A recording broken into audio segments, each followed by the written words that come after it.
Darussalam Bank waa bangigii ugu horeeyay ee laga hirgeliyay dalka ee bilaaba maalgelinta mashaariicda shareecada islaamka waafaqsan.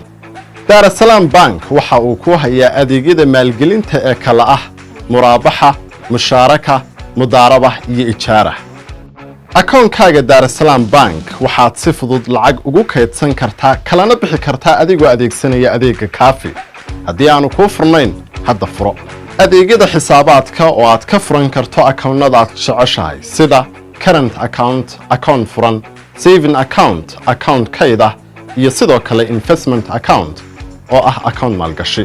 adeegyada Darussalam Bank waxaad ka isticmaali kartaa adeegga Waafi adiga oo ka samaysan karaya Visa card cusub, gashan karaya Visa card-kaaga, lacag kala bixi kara, dhiganna kara account-kaaga iyo adigoo sidoo kale kala soconaya xisaabta dhaqdhaqaaqaaga. si aad u isticmaasho adeegga Waafi kala soo deg Play Store-ka ama iOS-ka. waxaad lacagtaada kuugu kaydsan Darussalam Bank kala bixi kartaa mashiinada ATM-ka meel kasta oo aad dunida ka joogto. Darussalam Bank waxaad ka helaysaa kaadhadhka kala ah Mastercard iyo Visa Card. waxaad lacag kaga shuban kartaa account-kaaga bangiga, waxaad kala bixi kartaa ATM kasta oo aad doonto.